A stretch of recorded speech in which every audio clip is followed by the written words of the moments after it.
रविवार को Congress SC cell के अध्यक्ष मनोज बागड़ी का भिवानी पहुंचने पर अभिनंदन किया गया। इस अवसर पर उन्होंने पत्रकारों से बातचीत की और कहा कि वे भूपेंद्र सिंह हुड्डा के सच्चे समर्थक हैं और उनके नेतृत्व में ही हरियाणा में सरकार बनने वाली है। जब उनसे पूछा गया कि आपने मुख्यमंत्री पहले ही घोषित कर दिया है, तो उन्होंने कहा कि मुख्यमंत्री का चुनाव विधायक करते हैं। थे मनोज जी, लेकिन इसके बावजूद वहां भी पूरी हार हुई थी। भाई साहब देखो, मैं हरियाणा की बात कर सकता हूँ। हरियाणा में आज के डेट में हर बच्चे से लेके बूढ़े अंकल तक सबकी जुबान पे एक ही नाम है, कांग्रेस। भूपेंद्र सिंह हुड्डा जी के नेतृत्व में हरियाणा में कांग्रेस आई। यानी पहले ही तय कर दिया कि भूपेंद्र सिंह हुड्डा जी मुख्यमंत्री हो? नहीं, ये तो तय करना देखो विधायक और वो मैं जो उनका कार्यकर्ता होने के नाते, क्योंकि मैं काफी समय से उनसे जुड़ा रहा, उन्होंने मुझे हरियाणा में ऐसी कमीशन का मेंबर बनाया और उन्होंने ही मुझे, क्योंकि देखो एक नेता होता है, मेरा नेता चौधरी भूपेंद्र सिंह हुड्डा जी। कांग्रेस के शीर्ष नेतृत्व ने और हमारे हरियाणा कांग्रेस के प्रदेश अध्यक्ष चौधरी उदय भान जी ने और हमारे पूर्व मुख्यमंत्री और प्रतिपक्ष के नेता चौधरी भूपेंद्र सिंह हुड्डा जी ने और हमारे हरियाणा के एकमात्र सांसद तो चौधरी दीपेंद्र हुड्डा जी ने जो मुझे ये जिम्मेवारी दी है एससी डिपार्टमेंट के प्रदेश अध्यक्ष की। कांग्रेस क्या सोचती है इस सारे आरक्षण? देखो कांग्रेस ये नहीं आपकी बात तो आप क्या सोचते? नहीं, मेरा सोचना ये है कि देखो, मैं एससी और एससीबी की बात नहीं करता, मैं एससी डिपार्टमेंट का चेयरमैन हूँ। मेरे लिए सभी जातियां समान है, चाहे उसमें एससी ए और बी हो। मुझे बी में 10% डिस्ट्रीब्यूट कर दिया जाता है, तो वो ठीक निर्णय है या गलत है? नहीं, इस विषय में मैं कोई मतलब ये तो सैद्धांतिक है, इस विषय में तो आपको नहीं, इस विषय में मैं कुछ नहीं बोल सकता, क्योंकि मैं ये मानता हूँ कि हर आदमी को संघर्ष करना चाहिए। मनोज बागड़ी जैसे संघर्ष किया, इनके हमारे नपे सिंह जी है, सतीश बंधु जी है, हमारे भाई, जो संघर्ष करेगा वो आगे आएगा। संघर्ष करना चाहिए। किस प्रकार से आप मजबूत करेंगे, किस प्रकार से आगे करेंगे, कार्यकर्ताओं को किस प्रकार से जोड़ेंगे, उसके लिए क्या मेरे को आज 1 महीने बने हुए हुआ, 1 महीने में मैं लगभग 6 से 7 डिस्ट्रिक्ट का दौरा कर चुका हूँ। मैं रेवाड़ी, झज्जर, पानीपत, दादरी और आज भिवानी। तो मैं हर जिले में जाके जो हमारा समाज है, एससी समाज है, समाज के पुराने और नए साथियों से जाके मिलता हूँ और उनको अपने जो आपने पूछा था उनको बताता हूँ कि बाबा साहब के संविधान को बचाने के लिए हमें कांग्रेस पार्टी के साथ आना है, और जब कांग्रेस पार्टी सत्ता में आएगी तो हमारा संविधान भी बचेगा और हमारा जो आरक्षण जो है वो भी बचेगा। तो मैं पूरे प्रदेश में घूम के अपने समाज के साथियों को कन्विंस कर रहा हूँ। हर विधानसभा से सैकड़ों दावेदार हैं चुनाव के लिए, विधानसभा क्षेत्रों का चुनाव नहीं, ये तो प्रदेश अध्यक्ष जी का और सीएलपी लीडर जी का और प्रभारी जी का मामला है। मैं तो ये बात अच्छी है कि टिकट मांगने वालों की भीड़ है, इसका मतलब हमारी सरकार आ रही है। इसका टिकट मांगने वालों की भीड़ वही होती है जो पार्टी सत्ता में आती है। 300 पार जाएगी, 400 पार जाएगी? नहीं, आप विधानसभा की बात दोनों बात करते हैं, लोकसभा की बात करें नहीं, लोकसभा की बात करें तो हम अच्छी खासी रहेंगे। अब की बार जो मोदी कहता है 400 पार, उसकी 400 पार नहीं जाएंगी। अच्छी इंडिया गठबंधन में हम लड़ रहे हैं, बहुत अच्छा रहेगा। मंदिर का कोई असर नहीं होगा?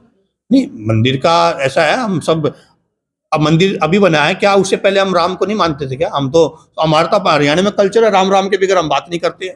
हमारा नेता चौधरी दीपेंद्र सिंह हुड्डा जी तो हमेशा अपनी हर प्रोग्राम की शुरुआत राम से करता है। तो उसका इफेक्ट कितना पड़ेगा? अब तो ये पता है कि जिस प्रकार से राम मंदिर बीजेपी ने कहा राम मंदिर बनाया सर, राम मंदिर बीजेपी ने नहीं बनाया। वो जो कह रहे हैं वो उसको बुला भी रहे हैं, उस मुद्दे को, उसका कितना असर? अब वो देखो, मुद्दे को कोई भी कुछ भी बुना सकता है, लेकिन सच्चाई में जो राम मंदिर के जो गेट खुलवाया था, हालांकि हम तो बहुत छोटे थे, जो हमने पढ़ा और जो मीडिया के माध्यम से सुना है, वो तो राजीव गांधी जी ने ताले खुलवाए थे उसके। और हमारे यहाँ तो हम तो सब मेरे ख्याल में यहाँ जो 100 जितने लोग बैठे हैं सब 36 बिरादरी राम को मानती है। हमारे हरियाणा हम तो ऐसे प्रदेश से संबंध रखते हैं। टीम है, उन्होंने एक स्वागत समारोह रखा है, उस विषय में आज भिवानी आए। चुनावों को लेकर के तमाम पार्टियां जो है पूरी तरह से तैयार हैं। कांग्रेस की किस तरह की तैयारी है? नहीं, हमारी पूरी तैयारी है।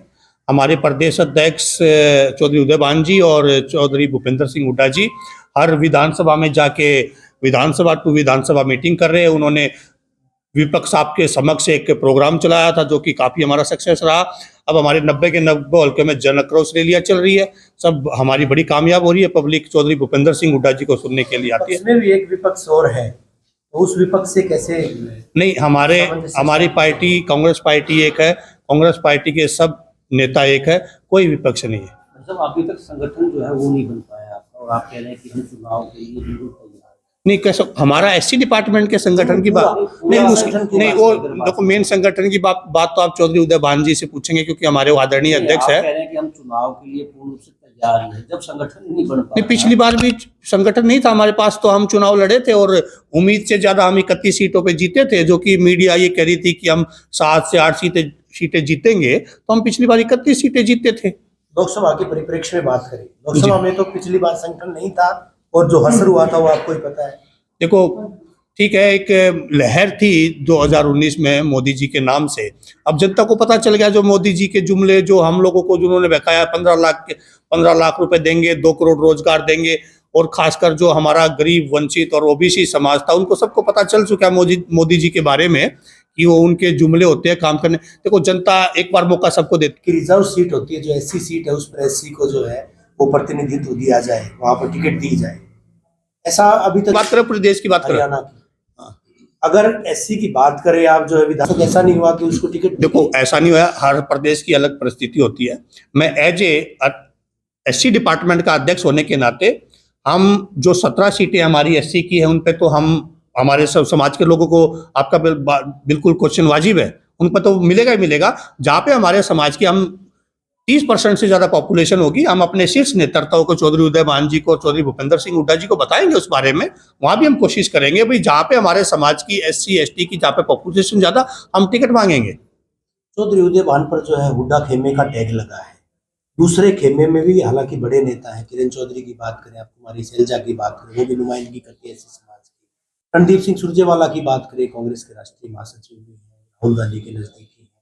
जब तक उनको आप संतुष्ट नहीं कर पाएंगे, उनको प्रतिनिधित्व नहीं दिया जाएगा, आपको लगता है कि पार्टी जो है सर्वाइव कर? देखो हमारे वे सब हमारे आदरणीय शीर्ष नेतृत्व है, आप कैसे करें उनको सम्मान नहीं दे रहा? वो तो ऑल इंडिया कांग्रेस कमेटी के महासचिव है, वो तो कर्नाटका के प्रभारी है, और आदरणीय शैलजा जी हमारे समाज की हमारी नेता है। हरियाणा के परिप्रेक्ष्य में बात नहीं, हरियाणा के वो तो राष्ट्रीय नेता है हमारे। देखो हर आदमी को हर जगह काम, अब मैं मेरे को एससी डिपार्टमेंट का काम मिला सर, हालांकि ये क्वेश्चन मुझे नहीं देना चाहिए, क्योंकि मेरा बहुत छोटा लेवल है, अरे वो बड़े नेता है हमारी ही पार्टी के, क्योंकि मेरे लिए सब सम्मानित है, हम सबका सम्मान करते हैं, और सब ये पार्टी हाईकमान का मामला है कि संदीप भाई को क्या काम देना है, मनोज को क्या काम देना है, अजय को क्या काम देना है, कलिंगा साहब को क्या, ये तो पार्टी का शीर्ष नेतृत्व का काम देता है, वो काम हम सब लोग करते हैं। बात आती है ना कि पार्टी का शीर्ष नेतृत्व महज एक खेमे तक, एक गुट तक संबंधित है, एक गुट तक सिमट कर रह गया है। दूसरे लोग, तमाम पार्टी के बड़े आयोजन होते हैं, वहां पर वो नदारद पाए जाते हैं। मुझे तो नहीं लगता वैसा कोई गुटबाजी है। पिछले दिनों भिवानी में जो है कांग्रेस की यात्रा आई थी, तो उस यात्रा से दूसरा खेमा जो है गायब दिखाई दिया था। नहीं, तो ऐसा नहीं है, सब अपना अपना काम कर रहे हैं। अब जैसे कि मैं आज यहाँ आया हूँ, वही दूसरे हर आदमी का अपना अपना काम करे, सब अपना अपना काम करे। हरियाणा में कांग्रेस की चौधरी भूपेंद्र सिंह हुड्डा जी और उदय भान जी के नेतृत्व में, क्योंकि हमारे सीएलपी लीडर हमारे प्रदेश अध्यक्ष है, तो उनके नेतृत्व में मुझे तो ऐसा लग रहा है कि बहुत बढ़िया चल रहा है। और भाई साहब एससी कांग्रेस के जो शीर्ष नेतृत्व है, ये सब इन सवालों का जवाब तो हमारा शीर्ष नेतृत्व देगा। नहीं, पार्टी का हमारे प्रदेश अध्यक्ष उदय भान जी देंगे। पूरे एससी समाज का एससी वर्ग के डेवलपमेंट के लिए, आप एससी के बारे में पूछिए मुझे। एससी वर्ग के डेवलपमेंट के लिए क्या योजनाएं है कांग्रेस की, और वो पावर में आती है तो क्या क्या इम्प्लीमेंट? यस, अगर कांग्रेस सत्ता में आती है तो जो हमारे बच्चों की वजीफावर्ती जो बंद कर दी, पिछले 9 साल से बंद है, वो दोबारा चालू करेंगे। जो गरीब समाज के पास जो जगह नहीं थी, 100 गज के लगभग 4 लाख प्लॉट दिए, तो 4 लाख प्लॉटों की स्कीम दोबारा स्टार्ट कराएंगे। और जो हमारे 11,000 सफाई कर्मचारी जो कांग्रेस की सरकार में हुड्डा जी के नेतृत्व में जो 11,000 सफाई कर्मचारी लगे थे, उनको पक्का करवाएंगे। जो शहरों में सफाई कर्मचारी जो कच्चे हैं, उनको भी पक्का कराएंगे। और जहां जहां एससी की पोस्टें खाली है, वहां पे बैकलॉग को पूरा करवाएंगे। और हरियाणा में जब कांग्रेस की सरकार बनेगी तो एससी कमीशन का गठन कराएंगे। 3 राज्यों के रिजल्ट के बाद भी आप इतने उत्साहित हैं, जिस तरह से मध्य प्रदेश में, राजस्थान में